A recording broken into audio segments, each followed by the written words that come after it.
네, 비문학편 이어갑니다.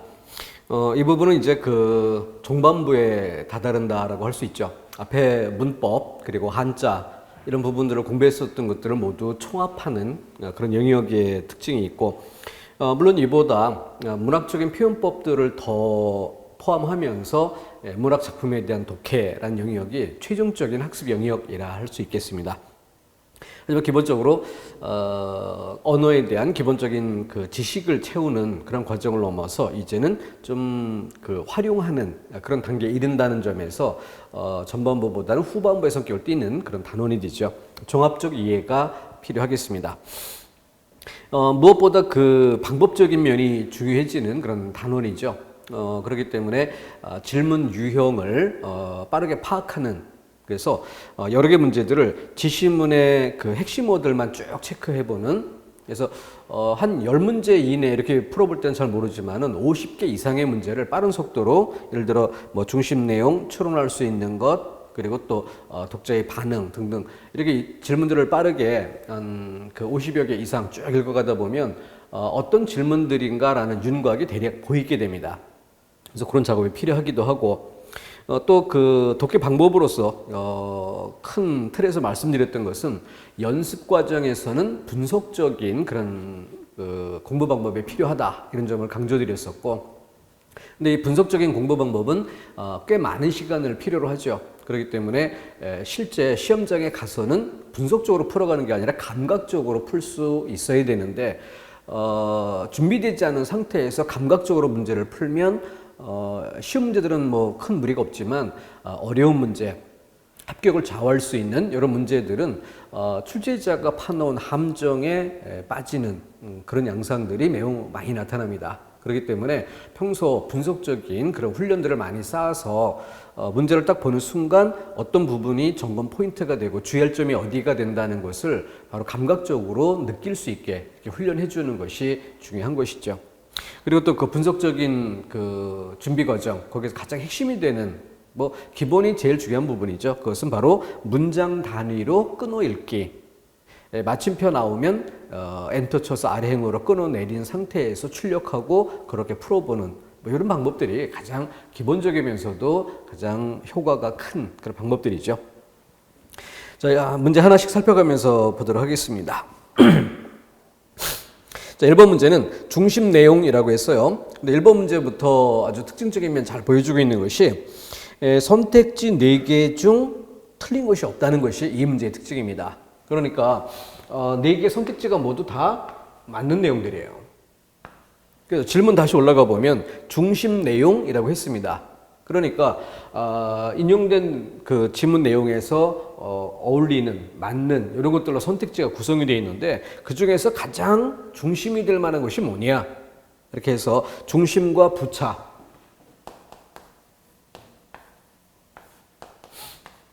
이 차이를 가르는 이것이 질문의 특성이 되고 있죠. 처음 제시된 문장이 언문은 실용보험의 제약이 있었는데에서 언문이라는 용어를 그 소설 대상으로 삼아 풀어가는 이런 양상입니다. 그래서 첫 번째 문장에서 언문, 그리고 다시 언간이란 말로, 근데 언간 뒤에 언간의 도, 동일보조사 도가 쓰였죠. 그러니까 일단 둘을, 언문과 언간을 동일시하는 그런 맥락에서 읽어보면 되겠죠. 두 번째 문장, 언간 사용의 제약, 이렇게 출발합니다. 언간 사용의 제약. 세 번째 문장은 15세기 후반 이래로 숱한 언간이 현존하지만, 이 정도만 읽어보더라도 역시 바로 앞에서 이야기했던 언간에 대한 그 사용, 제약이라는 맥락 안에서 이어지는 문장이다라는 걸 알 수 있겠고, 그 다음 문장, 이는 남성 간에는 한문 관찰이, 그러니까 제약이라는 것을 남성, 여성 이렇게 풀어가는 그런 맥락이라는 점을 느낄 수 있죠. 그리고 첫 번째 단락 마지막 문장, 결국 조선시대에는 언간의 발신자나 수신자 어느 한쪽으로 반드시 여성이 관여하는 특징을 보인다고 할 수 있다. 그래서 처음에 언문으로 출발해서 바로 언간을 끌어냈고, 언간도 역시 동일한 관점에서 풀어가고 있다. 동일보조사 도가 쓰였다. 그리고 나서 중간에 이제 성별, 그래서 남성 간에 뭐 이런 얘기들이 나오기도 했었는데, 마지막 문장 정리해 보면은 조선시대에 언간의 발신자나 수신자, 언간이라는 것은 언문을 사용한 편지글, 여기 언간이 되는 거죠. 그래서 여성들과 관련이 있다는 시각에서 내간이라는 용어로 설명되기도 했던 부분인데, 그것에 대해서 발신자나 수신자, 편지글이니까 발신자나 수신자 어느 한쪽이 반드시 여성에 관여하는 특징을 보인다고 할 수 있다. 다음 둘째 단락 가봅니다. 이런 사용자의 성별 특징으로 인하여, 그래서 우리가 그 독해할 때 방법 중에 하나가 뭐였는가 하면은 다음 단락의 첫 번째 구절이 앞 단락의 내용을 요약 정리해 주는 역할. 그래서 구체적인 서술이 나와 있다. 이런 경우에는 장황하다라는 것이 문제가 될 수 있어요.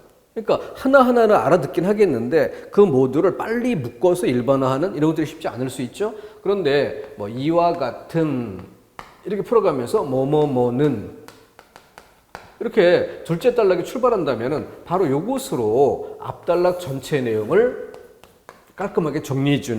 그러니까 바꿔 이야기하면 이걸 먼저 파악하면 앞 내용을 그만큼 쉽게 파악할 수 있게 하는 독해를 도와주는 힌트라고 할 수 있는 거죠.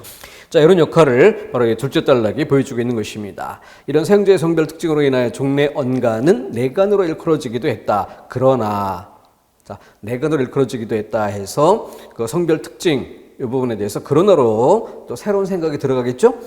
이런 명칭 때문에 내간이 부녀자만을 상대로 하거나 부녀자끼리만 부녀자를 상대로 하는 또는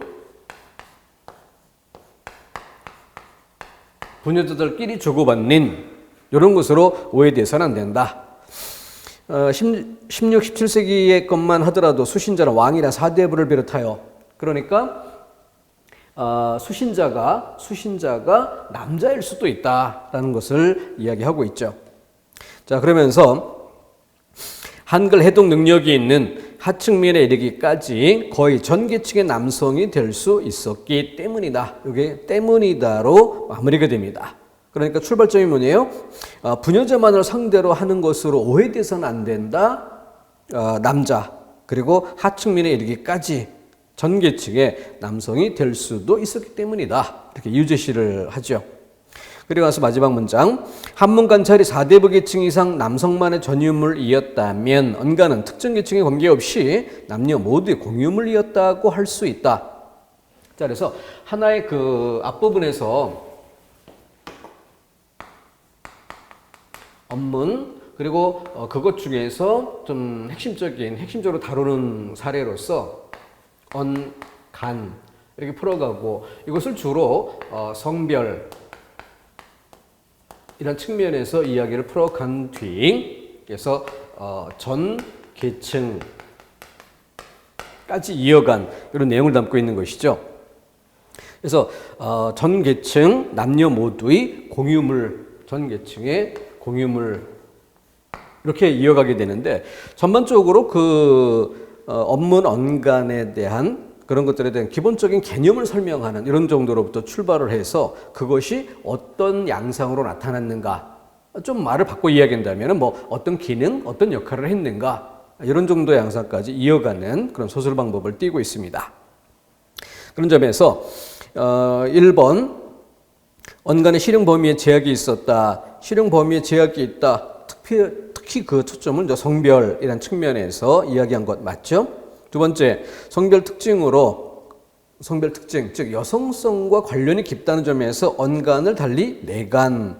이것은 둘째 단락 시작하는 부분에 또 나타나 있기도 하죠. 세 번째, 언간은 특정 계층과 성별에 관계없이 이용된 의사소통 수단이었다 해서 끝부분에 나온 내용이고, 네 번째, 어느 한쪽이 반드시 여성이 관여하는 특징을 보인다. 어느 한쪽이. 근데 그것이 꼭 여자라고만 제한하는 것은 좀 무리가 있다. 이게 더 붙어 있지만은 어느 한쪽에 여성이 관여한다. 어느 한쪽에 여성이 관여한다. 앞단락, 첫 번째 단락 끝부분에 명확히 노출되어 있는 부분이죠. 자, 그래서 모두가 다 맞는 그런 내용이고 그 중에서 중심이 뭐냐. 그래서 언문, 언간, 그리고 언간을 달리 성별적 특징 때문에 내간이라고 하는 그러면서 여기에서 그 부녀자들만의 것이라는 것은 그렇게 오해서는 안 된다라고 부정하면서 부녀자들만의 것을 부정하면서 전 계층 이렇게 이야기하는 것으로 소설방이 나아가고 있죠. 그렇기 때문에 성별에 관계없이 이용된 의사소통 수단, 더 나아가 성별뿐만이 아니라 전 계층이라는 말도 나와 있었죠. 그렇기 때문에 3번이 가장 적절한 모든 내용을 포괄할 수 있는 필자의 생각의 방향을 담고 있는 이런 내용이라 답할 수 있겠죠. 자, 그 정도에서 일단락 짓고 두 번째 문제 넘어가 봅니다. 다음 글에서 추론할 수 있는 정약용의 생각이에요. 정약용의 생각. 글을 정리해 보면은 전반적인 내용 중에서 맨 마지막 두 문장, 공자는 목표가 인인 반면 다산은 목표가 청렴이었다. 그래서 다산의 목표, 공자의 목표 이 둘을 대비하면서 이는 너무 높은 성현의 이야기이므로, 그러니까 공자의 목표는 너무 높다. 너무 높다는 얘기는 대다수의 사람들이 따라가기에는 어렵다. 현실적이지 못하다. 이런 얘기죠. 너무 높은 성현의 이야기이므로 일반인이 인의 경지에 이르기 힘드니 한 단계 낮춰 청렴을 이야기한 것이다. 한 단계 낮춰 청렴을 이야기한 것이다. 바로 다산의 측면이죠. 바로 이것은 필자의 논평이라 할 수 있습니다. 그러니까 이 마지막 두 문장에 이르기 직전까지 이 부분이 바로 다산의 생각이고, 질문은 필자의 생각을 물어본 것이 아니라 그 정약용의 생각이 뭐냐 이걸 묻고 있다는 게 가장 중요한 글이죠. 정약용의 생각. 그렇기 때문에 필자의 생각이 들어간 부분 일단 좀 잘라내고 나머지 내용 정리한다면은 맨 끝에서 세 번째 문장, 다산의 청렴 사상은 청렴한 사람은 청렴함을 편안하게 여기고 지혜로운 사람은 청렴함을 이롭게 여긴다는 말로 요약된다. 다른 거 다 필요 없죠. 요약된다라는 단어, 이걸 통해서 앞에 장황하게 서술됐던 그런 내용을 바로 이 문장이 요약, 정리해주고 있다는 것을 바로 잡아낼 수 있는 것이죠. 그러니까 우리가 독해할 때 형식으로 풀기, 그래서 마침표가 찍힌 이런 위치들을 초점에 두면서 또 접속어가 사용된 부분에 주목하면서 지시어, 접속어 이런 것들. 그래서 대개 이제 문장의 앞 시작하는 이런 부분을 주목하면서 읽는 것이 우선되긴 하지만 지금처럼 무엇 때문이다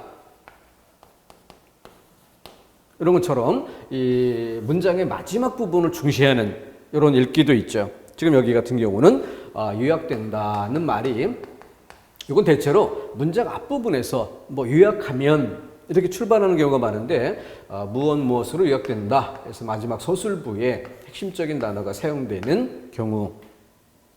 그래서 이런 부분들이 문장 단위로 이렇게 읽어가는 일종의 속독이라고 할 수도 있는데, 마침표, 문장이 시작되는 부분부터 마침표가 찍히는 부분까지를 한 덩어리로 사진 찍듯이 이렇게 바라보는 이런 훈련을 이어가다 보면은 이런 것들이 보다 쉽게 드러나게 됩니다. 근데 목적의식적으로 내용으로 읽기, 형식으로 읽기 이렇게 이야기할 때 바로 이 형식적 요소, 그래서 제일 형식적인 요소로 강렬한 느낌을 주는 것이 접속어, 지시어 이런 것들이지만 그런 것뿐만이 아니라 문법적인 요소인 보조사와 또는 보조용언, 보조용언에도 가의성, 뜻을 더해주는 필자의 생각이 드러나는 이런 부분들이 있기 때문에 이런 걸 중시하는 거죠. 이런 것들에 대한 방법적 훈련이 시간을 줄이는 가장 중요한 힘이 될 수 있을 것입니다. 자, 선택지 중에서는 1번에 공직자들은 금품과 선물을 법으로 정한 한도 내에서 주고받아야 한다. 그래서 대략 맞는 것 같기도 하고 그런 느낌이 들 수 있지만 결국 이것은 중심 내용 이런 것들로 보기에는 좀 약한 그런 내용이죠. 두 번째, 관리들이 청렴하고 자유로우면 백성들이 인을 이룰 수 있게 된다. 좀 그중 그래도 솔깃하게 쏠리는 그런 부분입니다. 그런데 이거는 좀 더 좀 큰 틀에서 바라볼 필요가 있는데, 우리 동양 철학의 흐름 이런 측면에서도 이 민본주의 사상과 민주주의 사상, 이건 근본적인 패러다임의 차이인 것이죠. 그렇기 때문에 예, 지금 이 부분에서 해당된 부분으로 볼 만한 이런 내용들이 바로 목민심서를 예로 들어 이야기를 풀어가는 것입니다. 그렇기 때문에 정약용의 생각, 즉 관리들에 대한 생각 이런 부분을 담고 있다. 그런데 여기서 중간 부분쯤 가보면은 청렴해야 자유로울 수 있고 자유로운 것이야말로 백성을 사랑하는 것이니 다사는 백성을 통치하려면 먼저 전령에 힘쓰라고 말한 것이다. 이 부분 어디에 해당되겠습니까? 바로 여기 있는 것이죠. 기본적으로 백성이라고 하는 것은 이렇게 통치의 대상이죠. 통치의 대상이지 그 권력 자체가 이 백성으로부터 나온다는 민주주의 의식은 들어있지 않습니다. 그래서 도덕적으로 우월한 자가 열등한 자를 좀 이롭게 해주는 다스리는 이런 방식을 기본 생각의 틀로 담고 있는 것이죠.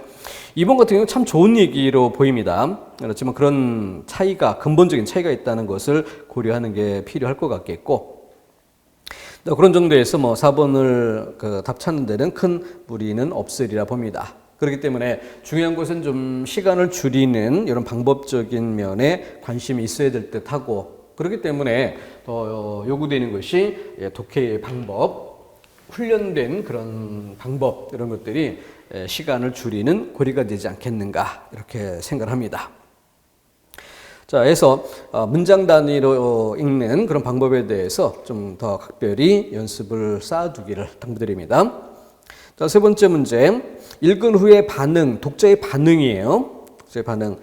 내용은 짤막하긴 한데 그래도 대략 한 3개 덩어리 정도로 나눠볼 수 있죠. 대략적으로 보더라도 출발점이 역사 드라마라고 출발했는데 두 번째 행 보면은 아니라 이런 단어가 보이니까 앞에 작가의 단일한 재해석 또는 상상 이걸 부정하면서 현재를 살아가는 시청자에 의해 능동적으로 해석되고 상상됨으로써 다중적으로 수용된다는 점에서 그래서 시청자들의 능동적 해석 그를 통한 다중적 수용 이것이 앞부분 첫 번째 덩어리의 초점이라고 할 수 있겠습니다. 자, 그것을 과거와 현재의 대화라는 말로 일단 정리를 해주고 자, 이는 곧 과거의 시공간을 배경으로 한 텔레비전 역사 드라마가 현재를 지향하고 있음을 의미한다. 현재를 지향한다. 이렇게 중간에 연결고리가 맺어진 다음 그래서라는 접속으로 이어지죠. 그래서 역사적 시간과 공간적 배경 속에 놓여 있는 등장인물과 지금 현재를 살아가는 시청자들이 대화를 나누기도 하고 시청자들이 역사 드라마를 주제로 삼아 사회적 담론의 장을 열기도 한다. 자, 1번 현재 밀접하게 관련되는 소재로만 역사 드라마를 만들어야겠군. 여기서 현재와 밀접하게 관련되는 소재로만 유일 단독 보조사가 쓰였죠. 이것만으로도 이미 좀 거부감이 조금 들 수 있을 것입니다. 검증 이전에 일단 정서적인 면에서도 일단 제외해 두고 들어갈 만한 내용이 되겠고 두 번째, 역사 드라마를 통해 시청자들의 사회적 화제거리를 만들 수 있겠군 이라는 것은 마지막 부분 사회적 담론의 장을 열기도라는 부분에 부합하죠. 세 번째, 작가가 강조하는 역사적 교훈을 배우기 위해 역사 드라마를 시청해야겠군. 자, 이 부분은 어디에서? 바로 중간 앞부분에 바로 작가의 단일한 해석에만 머무는 게 아니다라고 부정하면서 시청자들의 능동적 해석, 그를 통한 다중적 수용이란 말이 있죠. 자, 이것과 대비해 볼 때 어긋나는 점이 분명하게 보입니다. 자, 네 번째는 부정적인 평가를 받는 인물은 역사 드라마에서 항상 악인으로만 자, 이런 부분은 바로 3번에서 이야기했던 것처럼 즉 과거와 현재의 대화라는 큰 틀 속에 능동적인 시청자들에 의한 다중적 수용 이런 부분에 배치되는 3번의 연장선에서 4번도 역시 부정될 만한 이런 내용임을 알 수 있습니다. 시간이 그렇게 오래 걸릴 만한 내용은 아니죠. 또 역사 드라마 이런 걸 다루거나 또 역사 드라마이기 때문에 과거와 현재의 시간의 흐름을 전제로 한 어떤 소설 내용 이런 것들은 우리가 다른 주제에서도 아주 익숙하게 많이 보아왔던 뭐 전통과 창조라든가 이런 뭐 교과서적인 글도 마찬가지고요. 이런 전반적인 흐름이라든가 내용이라든가 서술 방법이라든가 이런 것들에서 전혀 새로울 것 없는 아주 친숙한 질문 양상이 될 것입니다. 자, 4번 문제 넘어갑니다. 다음 글의 중심 내용 이렇게 했는데 롤랑 바르트는 기호의 제국에서 이렇게 들어갑니다. 자, 이 정도에서 우리가 제일 먼저 해야 될 일이 뭐예요? 바로 롤랑 바르트는 사람 이름인가 보다. 그러면서 바로 떠오르는 게 뭐야? 인용이죠. 인용. 자, 그러면은 제일 먼저 해야 될 일은 뭐예요? 바로 괄호로 묶는 그 인용의 범위가 어디까지인가 이걸 드러내면서 그 인용문 내용 안에 중심 내용을 파악해 가야 할지 아니면 그것을 대상으로 하는 필자의 생각을 중심에 놓을지 이 방향을 정하는 것, 범위를 한정한 뒤 방향을 정하는 것, 이게 필요한 것이죠. 자, 그렇기 때문에 중심 내용 이렇게 질문 양상을 머릿속에 남기고 롤랑 바르트라는 그 학자, 그의 그 어떤 연구 내용이든 아니면 그의 생각이든 이런 내용들을 쭉 이야기한 부분 어디까지인가 하는 점이 파악돼야 되겠죠.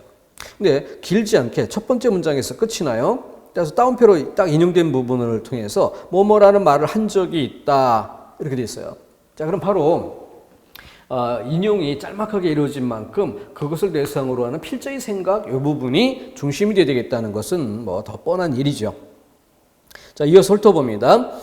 우리의 헤어스타일이나 이런 것들은 뭐예요? 인용된 것을 바탕에 두고 바로 뭔가 예시, 구체적인 상황에 적용해가고 있다는 점이 파악이 됩니다. 우리 헤어스타일이나 등등등. 그러면서 그 문장 끝머리에서 인상적인 느낌을 주는 게 뭐예요? 미디어로부터의 복제라는 말이 핵심적인 어구가 되죠. 다음, 작가가 다른 책의 구절들을 씨앗글로 인용하는 일을 계기로 작가, 갑자기 다른 얘기가 나온 것 같지만 지금까지 흘러왔던 내용을 보면은 방금 전에 예시됐던 부분이 뭐예요? 미디어로부터의 복제. 그 연장선에서 이것과 또 다른 예가 되겠죠. 책이니까. 결국 그 문장에서도 마지막 부분에 뭐가 돼? 그래서 스타일을 복사한다. 복제, 복사라는 말이 두 문장에 나란히 놓이는. 그러면서 다음 문장 시작은 이렇게 지시어로 이어받으면서 이어집니다. 그러니까 앞에 서술된 내용들을 이렇게로 이어받는, 그러니까 여기서 벌써 뭔가 요약 정리해주는 이런 양상이 되겠다는 점은 바로 알 수 있죠. 이렇게 다른 것을 복제하고 인용하는 문화는 확산되고 있다.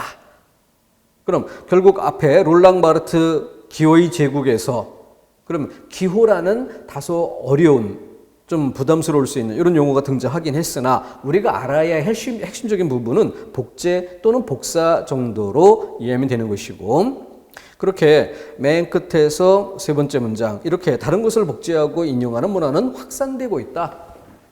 그래서 이런 내용들이 복제, 복사 이런 정도고 그에 대해서 확산, 이게 현재 나타나는 양상, 필자가 관심을 가지는 생각의 포인트라는 걸 알 수 있죠.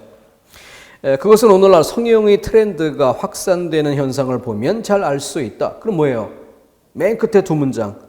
성형의 트렌드가 확산되는 것을 보면 알 수 있다라는 것은 이 확산이라는 부분을 뒷받침하기 위한 또 하나의 예시가 되죠.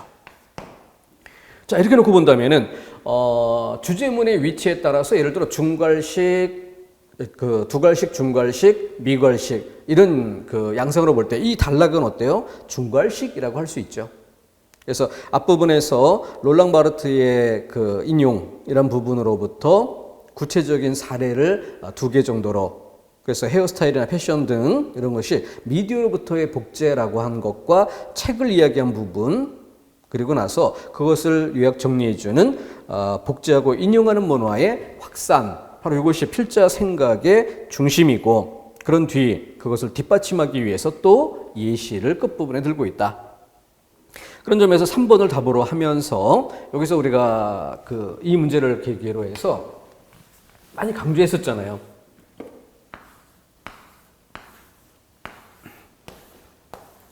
주제문이 여기에 있다고 칠 때, 주제문이 여기 있다 칠 때, 이건 미걸식이고, 이건 준걸식이고, 이건 두걸식이 되는데, 독해 비법인 양, 단락의 주제는 단락의 맨 앞이나 맨 끝에 놓이는 경우가 많다. 특히 또 맨 끝을 더 강조하는.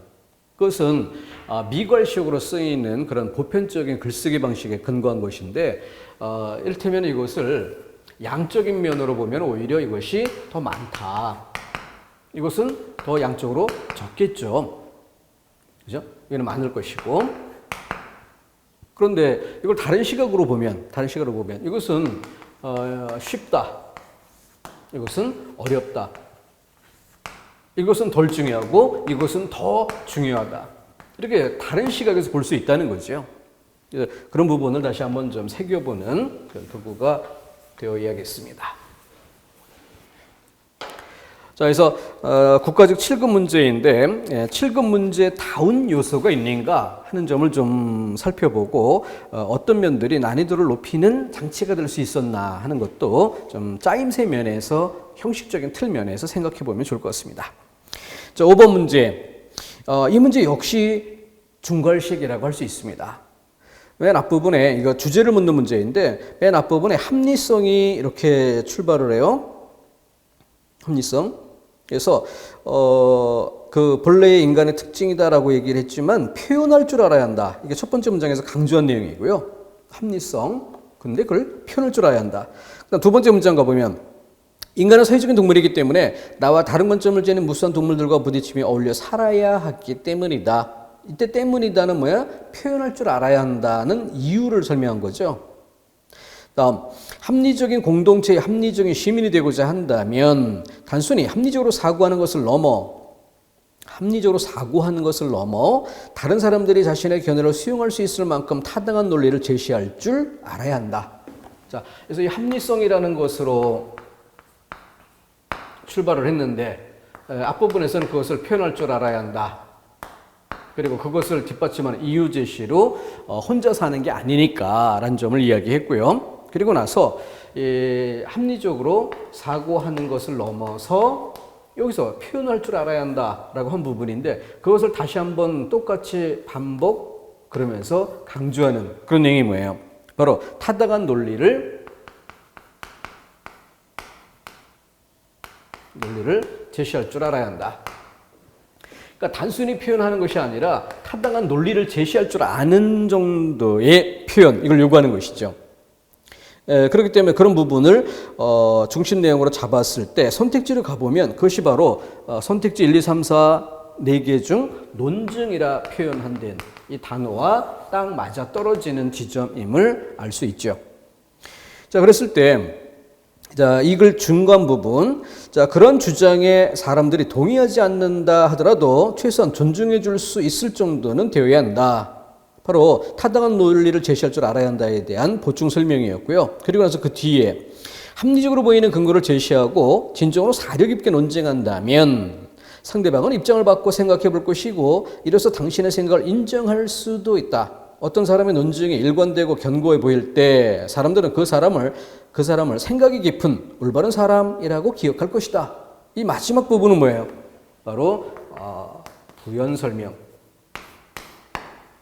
바로 합리성의 표현 그리고 타당한 논리의 제시, 즉 논증이라는 것까지 이야기한 뒤 그랬을 때 그것이 바로 뭐야? 합리적인 사람이라고 주변 사람들이 인식해 줄 것이다 라는 거죠. 그렇게 이 글이 담고 있는 합리성, 그런 것들의 중요성, 필요성, 이걸 이야기했다면 그런 것들이 사람에 대해 어떻게 평가되는가라는 측면을 관련되지만 주제에 포함된 범위 안에서 술이 아니라 바로 합리성 자체를 얘기했다면 합리성을 지닌 사람에 대한 평가라는 것으로 초점은 좀 옮겨져 있죠. 그래서 부연 설명이라고 할 수 있는 것입니다. 이렇게 놓고 볼 때 역시 이 글의 주제 또한 중간 부분에 들어있다라고 볼 수 있죠. 이것도 중괄식이라고 볼 수 있는 것입니다. 맨 마지막은 부연 설명이라는 성격으로 이해가 되어야 할 것이고. 자, 이런 점에서 이쯤 되면은 이제 우리가 한번 좀 생각해 볼 것이 그동안 독해 연습을 해왔던 그런 문제들, 이걸 다시 한번 정리하면서 한 문제 한 문제를 분석적으로 풀어보는 것도 굉장히 중요한 작업이긴 하지만 많은 문제를 풀어본 뒤 문제풀이 사후 정리. 자, 여기에서는 세 가지 정도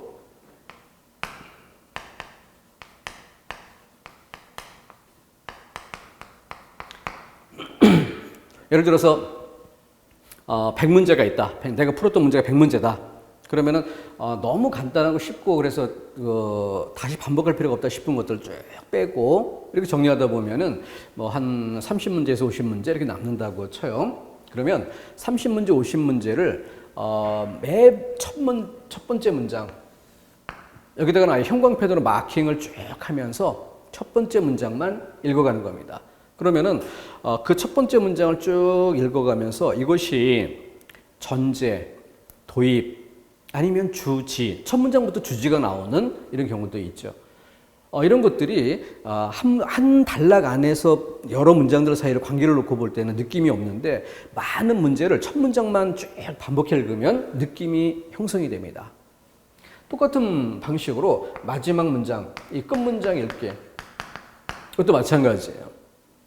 그렇게 읽어가는 것이고 그 다음 이미 정리가 끝난 상태니까 주제문 읽기. 그렇게 파악이 된 결과 주제를 알 테니까 핵심적인 문장만 표시해서 또 읽어가는 겁니다. 예를 들어 형광펜을 이용한다면 첫 번째 문장이나 마지막 문장 이런 쪽은 파란색, 초록색 계열의 형광펜으로 표시를 해서 읽어간다든가, 그리고 이제 주제문 쪽은 좀 노란색이나 주황색 계열로 마킹해서 읽어보는 이런 방법으로. 그리고 나서 마지막으로 해볼 것이 전개 방식이에요. 이를테면은 가장 기본적인 표준적인 구조들이죠.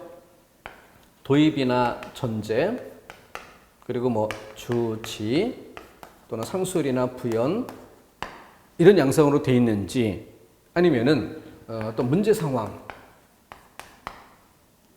현재의 문제 상황, 그리고 그것을 과거로부터 풀어가는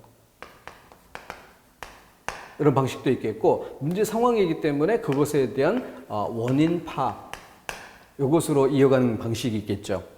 현재의 문제 상황, 그리고 그 원인, 그리고 해결 방안,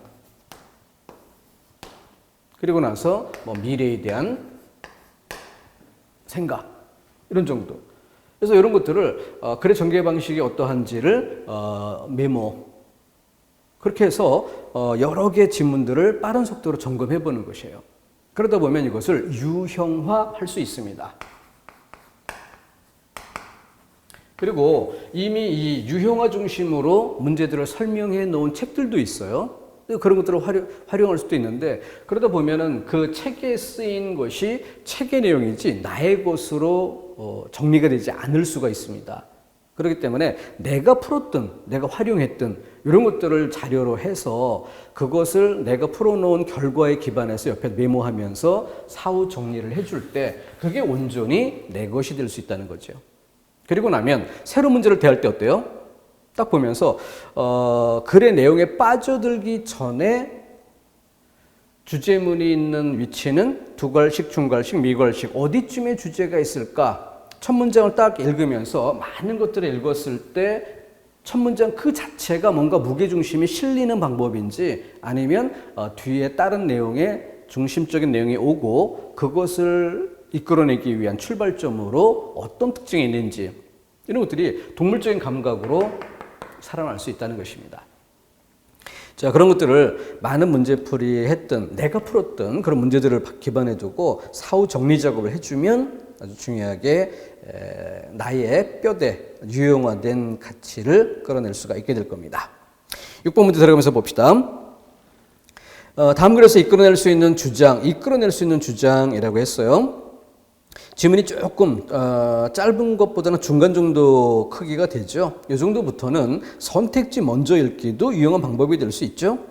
시장 친화적 사고는 비도덕적이다. 사회적 행위는 올바른 규범이 전제되어야 하기 때문에 시장의 가치에 맡기는 것에 대해 고민할 필요가 있다. 전통적 삶의 영역으로 시장 친화적 사고가 침투하는 이유는 국가가 공리를 추구하기 때문이다.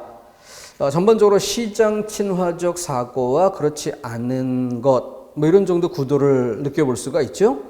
그 정도에서 인용문 들어가 봅니다. 우리 시대의 가장 두드러진 성향 하나는 뭐 이런 우리 시대 가장 두드러진 성향 하나는 아주 중요한 얘기는 아니죠. 자, 뒤에 시장과 시장 친화적 사고가 시장과는 거리가 먼 기준의 지배를 받던 전통적 삶의 영역까지 파고든다는 점이다.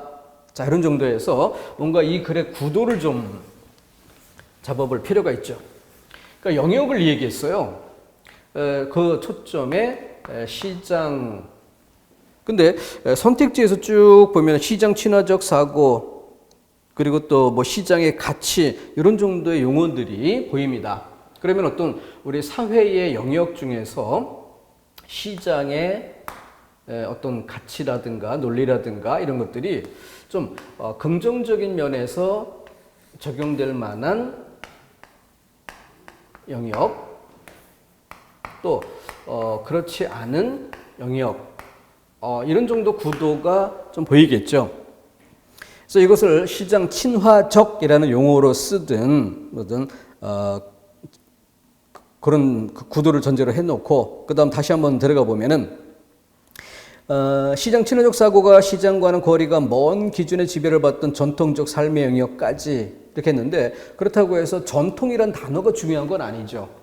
이 전통이라는 것이 전통과 구별되는 영역이 시장? 이건 아닌 거죠. 전통적으로 비시장적, 그렇죠. 시장적이다.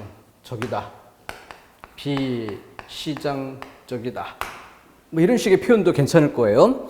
그래서 나이 방식으로 좀 그 용어를 바꿔 정리해보는, 그러면서 바로 다음 문장에 이를테면 하고 예시가 들어가는 거죠. 국가가 병역이나 죄수 신문을 민간 도급업체나 별도 인력을 고용해 맡길 때, 그러면은 병역 그리고 범죄, 죄수, 뭐 신문이라는 단어까지 굳이 쓸 필요는 없죠. 그리고 나서 부모가 개발도상국가 사람들에게 돈을 주고 임신과 출산을 의뢰할 때, 그럼 임신, 출산 이런 방법으로 써도 될 것이고, 부모 자식 간의 관계라고 할 수도 있겠고, 가족이라는 말로 써도 되겠죠. 이런 것들이 바로 일반화, 추상화라는 단어를 다루는 가장 기본적인 활동에 기반을 두는 것입니다. 콩팥을 공개 시장에서 사고 팔 때, 콩팥을 공개 시장에서 사고 판다. 그런 거는 일종의 인신매매하고도 관련될 수가 있겠죠. 그래서 이런 부분들은 뭐 인격이라든가 이런 말로 표현해 주는 것도 좋을 것입니다. 이런 예는 많다. 학업 성취도가 부진한 학교에 다니는 학생들이 그리고 나서 뭐 교사들에게 보너스를 줘야 되는가 등등, 이런 것들은 교육이라는 말로 잡아볼 수 있죠. 자, 이렇게 일반화하고 추상하는 과정에서 좀 더 이런 말들이 제일 쉽게 이렇게 보일 수 있을 거예요. 근데 여기는 죄수라고 할까, 범죄라고 할까, 아니면은 뭐 형벌이라고 할까, 이런 것들이 조금 막혀나는 것 느낌도 있겠고, 여기는 출산 이런 것들의 문제를 얘기했었기 때문에 가족이란 말을 끌어내는 것이 꼭 필요한 건 아니지만 어떤 말로 표현해 주는 게 좋을까, 이런 것들이 조금 쉽지 않은 그런 면도 있습니다. 뭐 괜찮아요. 이렇게 쉽게 파악되는 것부터 정리해주고 나머지들, 어쨌든 이런 것들이 뭐예요? 비시장적인 영역이라는 거죠. 즉 시장의 논리가 관철돼서 능사는 아닌 그런 영역, 이런 관점에서 얘기한 것이지, 이 전통적인 영역이라는 말과 전통과 구별해서 현대적인 이런 시대 개념은 아닌 거죠. 자, 그렇게 해서 중간 조금 넘는 부분인데, 그렇게 시장 친화적인 사고가 적용될 만한 영역과 시장적 영역과 비시장적 영역이란 점으로 대비되는 구도라는 점을 알 수 있겠죠. 그러면서 지금 여기와 그 병역을 이야기하는 것부터 교육이 이르는 여기까지는 일종의 문장 간의 관계로 볼 땐 예시라는 부분으로 볼 수 있죠. 자, 그래서 이제 3분의 2 정도까지 정리하고 그리고 나서 이어가 봅니다. 자, 이는 공리의 합의만을 묻는 게 아니다. 그래서 이는 앞에 있는 내용을 이어받으면서 정리해 주는 방식이죠. 공리 합의만을 묻는 게 아니다. 자, 근데 그 뒤에 군 복무, 출산, 가르침과 배움, 범죄자 처벌 이런 부분들은 어때요? 지금 앞에서 고민했던 이런 부분을 드러내 주는 방식입니다. 그러니까 전체 흐름을 놓고 그렇게 봤다면은 뒤에 이런 단어가 쓰이는 것을 먼저 대략 눈으로 파악했다면 앞에 있는 내용을 요약 정리하는 시간이 훨씬 더 줄어들 수도 있었겠죠. 그래서 군복무, 출산, 가르침과 배움, 범죄자 처벌 등을 받아들이는 일 같은 중요한 사회적 행위의 가치를 측정하는 올바른 방법에 관한 물음이기도 하다. 그래서 그 가치를 측정하는 방법에 대한 물음. 자, 그러면서 마지막 부분. 사회적 행위를 시장에 맡기면 그 행위를 규정하는 규범이 타락하거나 질이 떨어질 수 있기에 시장에 침입하지 못하도록 보호하고 싶은 비시장 규범이 무엇인지 물을 필요가 있다. 그래서 맨 끝에 비시장 규범, 그래서 비시장적 규범, 이런 핵심적인 이런 단어가 끝에 사용된 바를 볼 수 있습니다. 자, 그렇기 때문에 선택지에서 1번 시장 친화적 사고 이런 말들이 보였고, 두 번째 사회적 행위는 올바른 규범이 전제되어야 하기 때문에 시장의 가치에 맡기는 것에 대해 이런 부분들을 읽어가는 과정에서 먼저 시장적인 규범, 비시장적인 규범 이런 정도의 용어를 이끌어낼 수 있었다면 본문에 대한 정리 시간이 훨씬 짧아질 수도 있었을 것입니다. 자, 선택지 먼저 읽어보는 이런 것도 생각해 볼 일이고, 그리고 본문 안에서는 뭔가 중심적인 내용을 이야기하는 부분과 예시의 성격을 띠는 이런 부분들을 바로바로 구별하는, 그래서 우리가 그 두 번째 문장에서 이를테면 이라고 출발할 때 바로 예시임을 알고 그 세부적인 내용을 파악하기 전에 그 예시의 시작부터 예시가 끝나는 지점이 어디까지인지 영역을 먼저 표시한 뒤에 본다면 한 두 개쯤, 눈에 띄는 두 개쯤 본 뒤 뭔가 딱 떨어지는 내용이 아니어도 그냥 관련된 용어 하나에 밑줄을 치는 정도에서 가볍게 지나가고, 어쨌든 더 중요한 건 뭐예요? 이 덩어리 전체가 예시다라는 것을 알고 건너가는 게 중요한 거죠. 그게 시간을 줄이는 핵심적인 방법입니다. 자, 그렇게 정리했을 때 선택지 정리해보면 시장 친화적인 사고는 비도덕적이다. 시장 친화적인 건 비도덕적이다. 이렇게 같이 판단을 내리는 게 아니라 그 시장 친화적인 영역이 있고 비시장적인 영역이 있는데, 이 비시장적인 영역에 시장의 논리를 적용하면 그때는 비도덕적이라고 할 수 있겠죠. 그래서 1번이 적절치 못하다는 걸 알 수 있는 것이고, 세 번째, 국가가 공리를 추구한다라는 것은 언급된 바가 없죠. 바로 이런 부분이 있는데 이런 부분에 시장적인 규범이 적용이 될까봐 그것을 막는 이런 부분에 국가가 필요하다라는 점을 추론할 수는 있죠. 추론할 수는 있는데 국가가 공리를 추구한다라는 것은 잘못된 내용 파악입니다. 그리고 또 네 번째, 군복무나 출산 가르침, 바로 이쪽 영역을 얘기하고 있죠. 거기에 시장 친화적 원리 적용, 이 본문의 내용을 정면 거스르는 그런 선택지 내용임을 알 수 있습니다. 자, 다음 7번 넘어갑니다. 7번 넘어가면은 또 한 번 짜임새가 다르다. 이 문제는 양괄식이라는 점에서 보아야겠습니다. 지금 짤막한 글인데 앞부분에는 일종의 책이나 독서의 필요성을 이야기한 것이 앞부분이다라고 할 수 있겠고, 뒷부분은 근데 그 독서의 어려움, 이걸 이야기하는 것이 뒷부분의 내용이죠. 그런데 선택지로 가보면 이 둘 다를 묶어서 답해야 하는 이런 짜임새로서 아주 좋은 양괄식의 예라고 할 수 있겠습니다. 세부적인 내용에서는 특별히 어려울 만한 것은 있지 않죠? 주제도 독서라는 보편적인 아주 친숙한 그런 주제였고요. 그래서 필요에 따라서 선택지를 먼저 본다면 1번은 기억과 상상 이쪽에 포인트를 뒀고, 3번은 맹목적인이라고 전제를 두었으니까 그런 것에 대해서 맹목적인 것에 대해서 위험성을 지적한다 이렇게 방향을 잡았고, 또 네 번째는 능력 개발에 드는 비용, 전혀 언급이 없었던 바는 아니죠. 그래서 그런 부분은 중간쯤에 나와 있습니다. 그래서 그 책 능력을 지키고 발전시키는 것으로서 희생할 수 없는 매체, 이거 강조했고, 바로 뒤에 비용은 싸지 않다. 이런 부분들이 이어진 바 있었죠. 그러니까 전혀 뭐 엉뚱한 내용이 들어와 있는 건 아닌데 그 글 전체를 포괄할 수 있는 그런 내용으로서 최적의 답안을 찾는 문제입니다.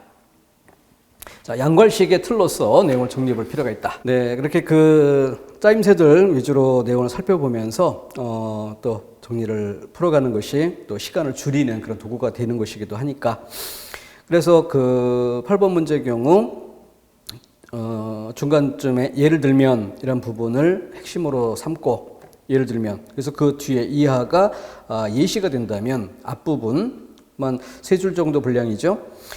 평화로운 시대에 시인의 존재는 문화의 비싼 장식일 수 있다. 그러나 시인의 조국이 비운에 빠졌거나 통일을 잃었을 때 시인은 장식의 의미를 떠나 민족의 예언가가 될 수 있고 민족권을 불러일으키는 선구자적 지위에 놓일 수 있다. 자, 이 부분을 묶어서 괄호를 묶어서 그것을 요약 정리하고 추상화하는 그런 방식으로 선택지를 연결하면 되죠. 그래서 통일을 잃었을 때 민족의 예언가가 될 수 있다. 민족혼을 불러일으키는 선구자적 지위에 놓일 수 있다. 이 두 부분을 1번의 생명, 2번의 운명, 3번째 사명, 그리고 혁명 이렇게 연결하면 제일 먼저 생명, 혁명 이런 정도가 지워질 수 있을 것이고 그리고 2, 3번의 관계에서 이 내용이 시인 자신의 운명 이 문제가 아니라 거기 뭐 굳이 이야기한다면 조국의 운명, 민족혼의 운명 이렇게는 연결할 수 있겠죠. 그러니까 그것은 조국에 대해 시인이 사명이라고 하는 것이 그중 적절할 것입니다. 자, 따라서 이 문제는 정리해보면 가장 중요하게 볼 수 있는 두 단계로 전체 흐름을 형식적 짜임에 따라서 파악하는 것이죠. 그렇기 때문에 예를 들면 이라는 부분을 통해서 예시인 부분과 그 예시로 뒷받침되는 추상적이고 일반적인 진술 내용이 어디인가를 파악하는 것 이게 1단계가 될 것이고 그 다음 그것을 다시 요약 정리하고 추상화함으로써 선택지 용어와 연결짓는 이런 정도가 문제풀이의 핵심 과정입니다. 내용도 단순하고 짜임새도 단순했고 그렇기 때문에 뭐 운명과 사명 이런 정도만 파악하는 단어 정도만 초점에 두면 문제를 풀어가는데 큰 무리가 없을 듯합니다. 9번 문제. 주제문의 위치라는 측면에서 본다면 이 또한 중괄식이라 할 수 있죠. 중괄식의 짜임새가 꼭 7급에만 나오는 게 아니라 이렇게 9급에도 사용이 되는 것입니다. 7, 9급의 문제는 아니죠. 그렇기 때문에 우리가 항상 보편적이다라고 하는 것, 그것은 늘 쉬운 문제에만 나타나는 모습이며 어려운 문제일수록 보편적이지 않은 짜임, 형식을 가지고 있다. 이런 점에서 관심 있게 보도록 해야 되겠습니다. 자, 이 글은 로마는 마지막으로 보아야 하는 도시라고 합니다. 라고 하는 것은 세상 사람들이 흔히 하는 말, 장래 로마 유적을 먼저 보고 나면 그러니까 왜 마지막으로 보아야 한다라는지 그 말의 이유 제시 이것을 두 번째 문장에 설명하는 거죠. 중요한 것은 필제 생각입니다. 자, 그래서 세 번째 문장 로마의 자부심이 담긴 말입니다 까지 한 덩어리로 묶어주고 다음 그러나 접속어를 보면 그러나라는 부분에 인상적인 느낌이 있을 것입니다. 이걸 고리로 해서 나는 당신에게 제일 먼저 로마를 보라고 권하고 싶습니다. 그럼 세상 사람들이 흔히 하는 말과 정반대되는 생각 이걸 제시하는 것이 필자의 생각이죠. 우리는 필자의 생각을 주목하면서 읽어가도록 해야 될 것입니다. 자, 그랬을 때 왜 먼저 보라 하는지 그 이유 그게 바로 필자의 생각이죠. 왜냐하면 로마는 문명이란 무엇인가라는 물음에 대해 가장 진지하게 반성할 수 있는 도시이기 때문입니다. 여기에 필자의 생각의 핵심 여기에 드러나 있습니다. 자, 그러면은 끝부분에 그 뒤에 이어지는 문명관이란 여기는 문명관이란 용어를 풀어가는 이런 방식이 되고 있어요. 그러니까 로마는 먼저 봐야 한다, 나중에 봐야 한다. 세상 사람들은 나중에. 그러나 나는 먼저 보라 라고 이야기하고 그 먼저 봐야 할 이유 바로 문명이란 무엇인가에 대해서 진지하게 반성할 수 있는 도시다. 그래서 먼저 보라. 필자의 생각이 나왔고 그리고 나서 문명관이란 이건 뭐예요? 보충 설명이 되겠죠. 일종의 부연 설명 정도로 이해를 해야 할 것입니다. 문명관이란 뭐냐? 그 자체를 말하는 게 아니라 그 문명관을 가지고 또 그것을 생각하는 그런 자세, 이런 것들을 그것이 중요하다는 것을 강조하는 이것이 필자의 생각임을 알 수 있는 것이죠. 자, 답을 내는 것은 중간 부분에 근거하고, 그렇기 때문에 앞부분, 중간 부분, 그리고 끝부분 이렇게 셋으로 나눌 때 내용 전개 과정은 어떠한가라는 것을 오른쪽에 메모해 줄 필요가 있습니다. 나중에 사후 정리 작업에서 꼭 챙겨볼 부분이 되겠죠. 다음 10번 문제. 다음 글의 제목 전체 내용을 포괄할 수 있어야 되겠죠. 그렇다고 지나친 일반화는 경계할 수 있어야 될 겁니다. 어느 대학 심리학교 교수가라고 해서 도입 부분임을 볼 수 있는데, 그 심리학과 교수가 한 내용이 어떤 것인지 그 핵심을 이야기하는 부분이 그 세 번째 문장 여기부터 나타나게 되죠. 그래서 인류학 교수를 상대로 해서 학생들을 매개로 해서 실험을 했다. 그리고 나서 몇 가지 주의사항이라고 한 그 두 가지. 그래서 첫째, 둘째 표시해 줘야 되겠죠. 자, 그리고 나서 단락을 바꾸어 가면은 한 학기 동안 계속된 이 실험의 결과는 흥미로웠다 해서 실험에 대한 결과를 이야기합니다. 근데 그 결과가 다시 두 가지 측면으로 나뉘어 있죠. 자, 중간 뒷부분 둘째 단락입니다. 결과를 이야기한 부분이에요. 근데 그 흥미롭다라고 한 결과의 내용은 첫째, 교수의 변화를, 뭐 긍정적 효과라고 할 수도 있겠죠. 교수의 변화를 얘기한 부분이고, 끝부분에 더욱더 놀라운 것은 이라고 해서 학생들의 변화죠. 교수의 변화, 학생들의 변화의, 그러니까 교수의 변화, 학생들의 변화, 이 두 가지를 이야기한 것은 그 실험에서의 결과입니다. 그런데 실험에서의 결과라고 해서 이것이 곧 결론인가? 그건 아니죠. 실험이라는 영역, 그 안에서의 결과일 뿐, 그 실험 전체에 대한 해석, 여기에 필자의 생각, 이게 들어있다는 것이죠. 실험 자체의 결과와 필자의 생각, 이것이 일치하는 것만은 아닙니다. 그 차이점을 주목하도록 해야 되겠죠. 그런데 어떤 그 중요한 내용들은 글의 끝부분에 많이 놓인다 이런 생각을 갖다 보면은 이 끝부분의 것이 마치 주제인 것처럼, 또 거기에서 제목을 끌어내야 되는 것처럼 이렇게 착각할 수도 있게 됩니다. 자, 그래서 맨 앞에 도입 부분을 빼고 실험을 한 교수가 실험을 할 때 관심을 두었던 초점, 바로 그 두 가지 주의사항이죠. 첫째, 주의를 집중하면서 열심히 들을 것. 둘째, 미소를 띠면서 눈을 반짝이며 고개를 끄덕이기도 하고 질문도 가끔 하면서 강의가 재미있다는 반응을 드러내는 것. 바로 이 두 가지를 선택지, 의사소통의 중요성, 학생 간 의사소통, 교수 간 의사소통, 언어적 메시지, 공감하는 듣기. 자, 그랬을 때 어느 것일까? 일단은 의사소통의 중요성이라는 것이 맞다라고 하더라도 선택지는, 굳이 선택지에 그 의사소통이라는 말을 쓴다면 교수와 학생 간의 의사소통 이렇게 해야 되겠죠. 결과의 두 측면이 교수의 변화, 학생의 변화니까 이 둘의 의사소통이 돼야 되겠지. 그러니까 학생 간 의사소통, 교수 간 의사소통 둘 다 틀린 내용이고, 그러면은 언어적 메시지, 근데 여기는 주의를 집중하면서 듣는다 외에 미소를 띈다, 눈을 반짝인다, 고개를 끄덕인다, 이것을 3번의 언어적 메시지라고 보기는 어려울 것입니다. 그런 정도에서 소거법만 적용해도 네 번째 것이 답이 된다, 쉽게 끌어낼 수 있죠. 자, 난이도는 매우 낮은 그런 양상인데 글의 짜임새를 확인해 보는 것에 가치가 있습니다. 자, 그 점 좀 유념 들어가고 11번 문제 중심 내용이라고 했고요. 중심 내용, 영어에서 위기를 뜻하는 단어 크리시스, 불리하다, 그리고 크리네인이라는 단어까지 연결지어서 의학적인 용어로 쓰이고 있는 것의 모습을 이야기했는데, 결국 짜임새 위주로 보는 게 필요하겠죠. 쭉 대략 훑어보다 보면은 어디가 보입니까? 중간 좀 넘어가면서 한편이란 단어가 보일 거예요. 한편. 자, 이런 것들은 전환의 성격을 띠기 때문에 이렇게 삼각형으로 표시해주고 들어가는 게 좋죠. 한편 동양에서는 자 그래서 보통 동양이란 단어가 쓰이면 앞부분에는 서양이란 단어가 나옴직도 하겠는데 여기서 어떻게 썼어요? 서양이란 말 대신에 영어에서는 이렇게 쓴 거죠.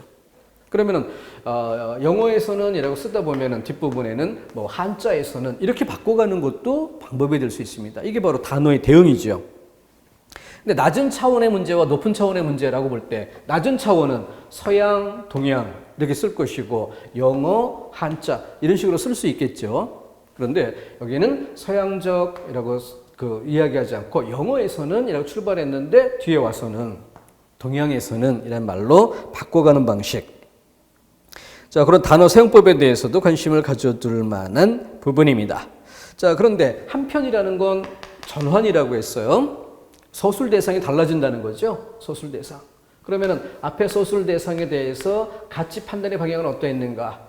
뒤에 서술 대상에 대해서 가치 판단의 방향은 어떠한가? 봐야 되겠는데 한편 동양에서는 위기를 위험과 기회가 합쳐진 것으로 해석하여 위기를 통해 새로운 기회를 모색하라고 한다. 동양인들 또한이라고 했으니까 그리고 뒤에 위기가 기회로 변모될 수도 뭐뭐 할 수도 동일보조사 그러니까 마치 동양에서 여기 바로 동일보조사 도를 쓴 것과 같은 맥락이며 앞부분을 이야기한 것과 서술 방향은 가치 판단의 방향은 같은 방향이다라는 걸 알 수 있죠.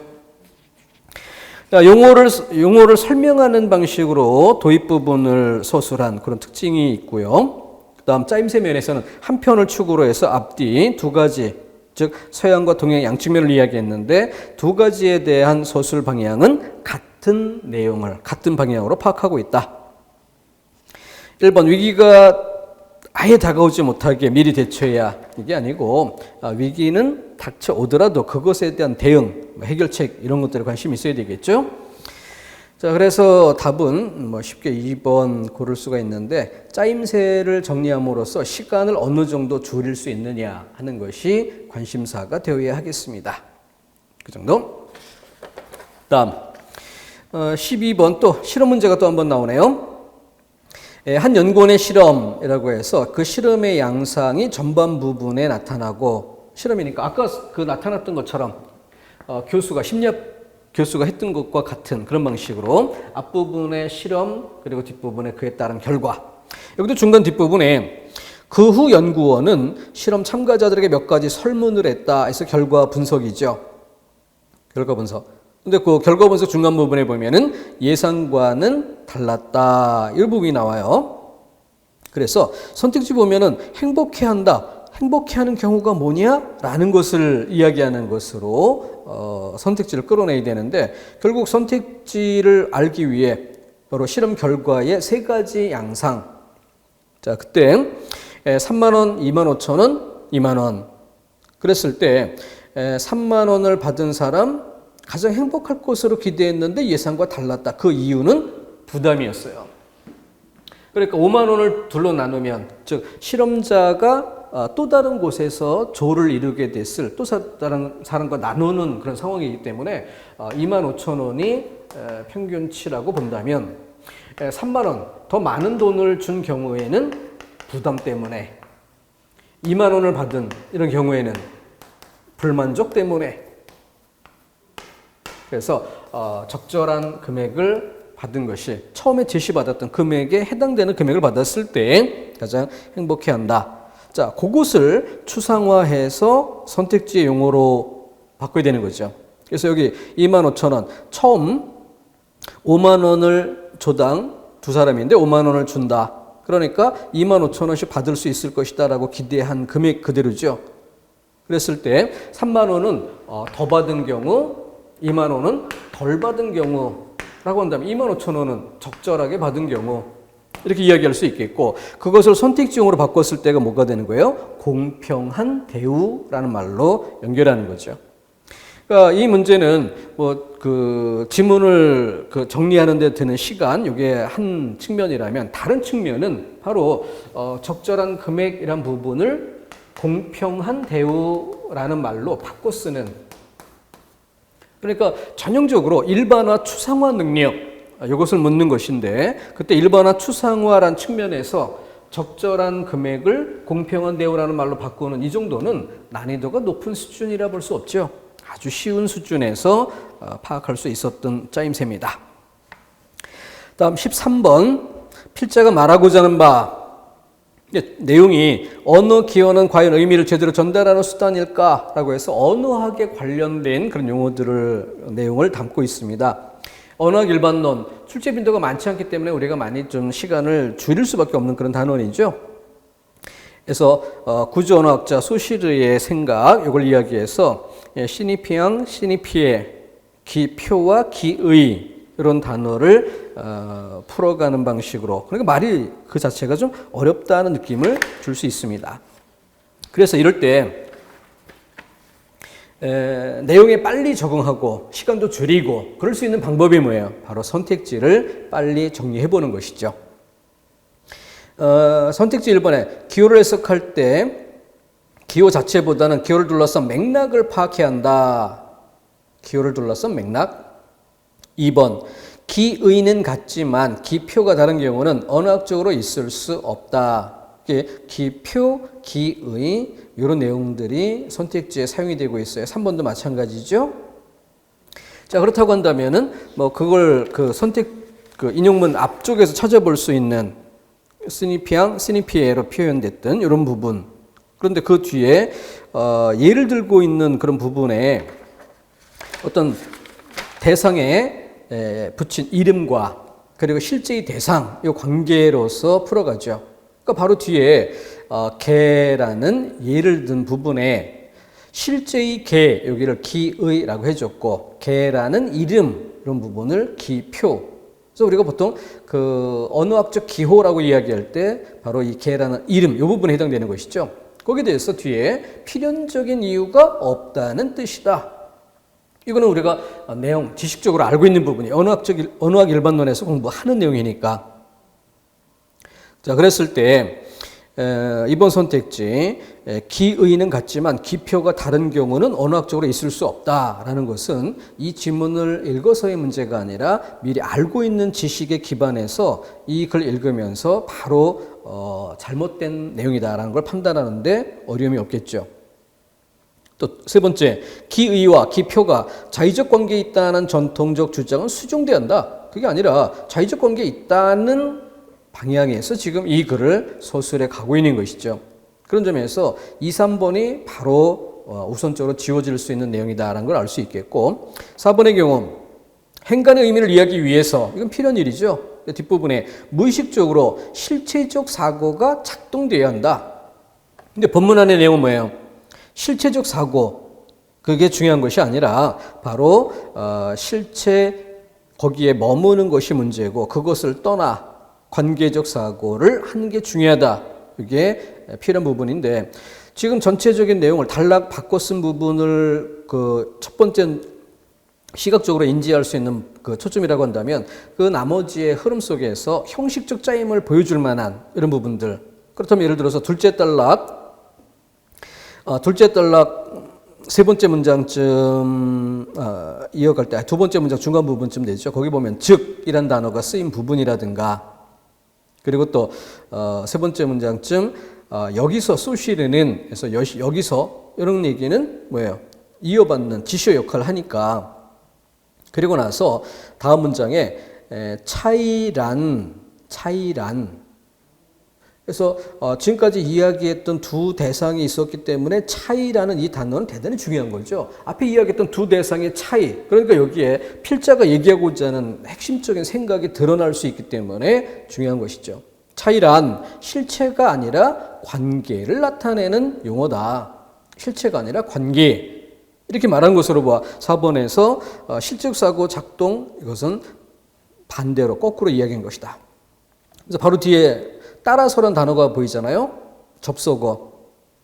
앞에 서술됐던 내용을 일단 중간 정리하면서 결론을 이끌어내는 이런 지점임을 알 수 있겠고 따라서 중요한 것은 실체적 사고가 아니라 관계적 사고이다.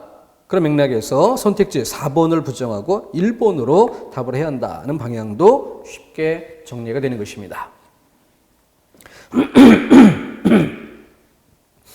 자, 다음 14번. 다음 글에 대한 설명으로 가장 적절한 것. 7급답게 조금 난이도를 높이는 방식. 그 중에 하나가 이제 한자를 그대로 쓴 것인데 도금을 주지 않고 그 중에서 좀 어렵다고 문학교육론 이런 것들을 못 읽는 사람이 있지는 않을 겁니다. 그런데 첫 번째 문장 지나 두 번째 문장에 가면은 국어 교육이 진부한 교훈을 앞세운 도덕주의 수신교과로 전락될지 모른다거나 그래서 진부하다 또는 전락되다 이런 단어 정도가 좀 신경 쓰일 만한 이런 단어가 될 겁니다. 그런데 어쨌든 한자가 쓰이면 왠지 독해감이 좀 멀어지는 이런 느낌을 지울 수가 없습니다. 이럴 때일수록 형식적 짜임을 더 중심에 두는 이런 태도가 필요하겠습니다. 자, 그래서 문학교육론에 대한 관심, 근데 반면 이를 저해하려는 움직임, 저해하려는 움직임 이런 단어를 쓴 것으로 보아 필자는 어때요? 아무래도 문학교육론을 더 중시하는 이런 방향이 있지 않을까. 저 같은 경우는 이를 저해하려는 움직임 이런 맥락에 놓이겠죠. 근데 그것은 전반적인 국어교육이라는 차원에서의 문제가 아니라 수험생으로서 시험을 치러야 하는 사람으로서라는 전제에서 문학의 사고의 중심에 놓여서는 안 된다. 그런 얘기를 강조드리는 거죠. 다시 본문의 내용으로 들어가면은 자, 그래서 그 저해하려는 움직임의 세 양상을 이야기합니다. 하나는 진부한 교훈을 앞세우는 어떤 도덕주의 이런 쪽에 치우치지 않을까 하는 것이 첫 번째. 그리고 두 번째 소년소녀의 감상벽 이걸 이야기한 부분. 감상벽이 만연하지 않을까. 만연이라는 건 좀 부정적인 면에서 널리 퍼져가는 것을 이야기하죠. 그런 것들에 대한 의구심 이런 것들이 두 번째. 그리고 세 번째 걸 이야기할 때 특히 문제가 되는 것은 해서 특히라는 말로 세 번째를 이야기합니다. 자, 이 지점에서 우리 이론 시간에 이야기했었던 그러나를 한번 생각해 보죠. 그러나라는 것이 꼭 앞에 긍정을 이야기하다가 그러나에서 부정 이렇게 반대로만 넘어가는 이것이 아니라 긍정, 그러나 더 긍정 이렇게 그러나라는 접속을 이렇게 사용할 때도 있다는 점을 이런 시간에 다뤄본 바 있었죠. 그와 마찬가지로 그래서 여기서는 부정 그리고 특히 염려하는 더 부정적인 측면 이걸 이야기하는 거죠. 자, 그래서 국어과를 언어 생활의 능력 향상에만 묶어두려는 견해 이게 제일 문제가 된다. 그래서 그걸 보완할 수 있는 대안으로서 문학교육이 필요하다. 이게 필자의 생각인 것이죠. 자, 이런 것들이 이 글 내용의 초점입니다. 자, 1, 2, 3 세 개 중에서 특히 염려하고 있는 세 번째 그것이 바로 필자가 가장 크게 염려하는 지점이 되겠죠. 그런 점에서 선택지 1번 문학을 언어 활동의 도구로만 보려는 관점을 비판하고 있다. 이것이 필자 생각. 그러니까 그 핵심에 대해서 비판하는 이런 부분이 답이 되어야 되는 거죠. 자, 그렇게 일단락 지어주고 15번 한 문제 더 살펴봅시다. 자, 여기는 처음 시작할 때 세 잔이라고 해서 세 잔. 그래서 그냥 쭉 따라 읽어가다 보면 인상주의자들에 대한 소홀하다고 느꼈다라는 건 세 잔의 다른 생각, 인상주의자들에 대한 세 잔의 비판 이렇게 얘기할 수 있죠. 일반화시켜서 정리하는 겁니다. 자, 그러고 나면 바로 뒤에 이어서 반고흐는 이렇게 이어집니다. 반고흐. 그럼 세 잔과 다른 그랬을 때 반대 방향에서 얘기하는 것인지 같은 방향에서 차이를 두는 것인지 아니면 같은 방향 내용도 같은 또 다른 예인지. 반고흐는 인상주의가 시각적 인상에만 집착하여 그래서 역시 비판의 대상을 인상주의 똑같은 것으로 보고 있는데 비판의 내용은 좀 달라지는. 그래서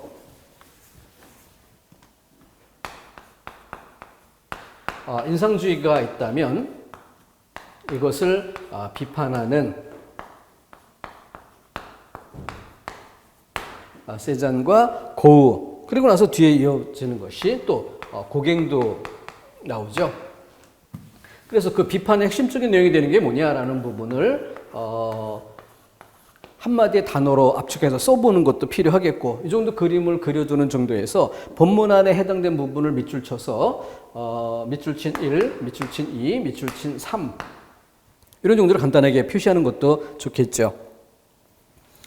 자, 그런 생각을 정리하는 이런 틀 속에서 끝부분에 가면 어때요? 그랬더니 다시 한번 맨 끝부분에 세 가지 현대 미술운동의 이념적 바탕이라고 해서 세잔, 입체주의, 고흐, 표현주의, 그리고 고갱, 프리미티비즘 이렇게 해서 세 가지가 현대 미술의 대안적인 발전 양상으로 이렇게 소개되고 있습니다. 그래서 1번 균형과 질서의 감각을 잃었다고 생각했다. 뭘 했다? 본문의 내용을 그대로 인용하는 방식이며 용어도 바뀌지 않고 그대로 사용되고 있죠. 난이도 최하 수준의 짜임이라는 걸 보여줍니다. 그래서 세 번째, 고갱은 인상주의가 충분히 솔직하고 단순했다라고 했는데 바로 고흐가 이야기한 부분을 찾아보고 그 다음 강렬한 충분하고 솔직했다라고 한 부분, 그러면은 솔직이란 부분이 어디에 있는가 이런 부분들을 짝지어서 가봐야죠. 고흐의 경우에는 빛과 색, 광학적 성질 이런 부분에서 정렬 이렇게 이야기한 것이고, 고갱은 이야기한 끝부분에 더 단순하고 더 솔직한 어떤 것을 열망했다. 이 부분을 바꿔 뒤집어 이야기하면 고갱이 바라볼 때 인상주의는 덜 단순했고 덜 솔직했다라고 지적하는 것으로 봐야 되겠죠. 자, 그렇기 때문에 본문의 서술 내용에 그대로 반하는 것으로 틀린 것을 찾을 수 있는 아주 쉬운 문제의 짜임입니다. 그럼 지금까지 15개 문제를 쭉 정리해 보면 중간 정리에서도 짜임새가 쉬워서 쉬운 문제, 선택지 용어가 단순해서 쉬운 문제, 구도가 명확해서 쉬운 문제 이런 것들을 지원하면서 문제 난이도와 달리 지문 내용을 요약 정리하는 방식은 또 차이가 있어요.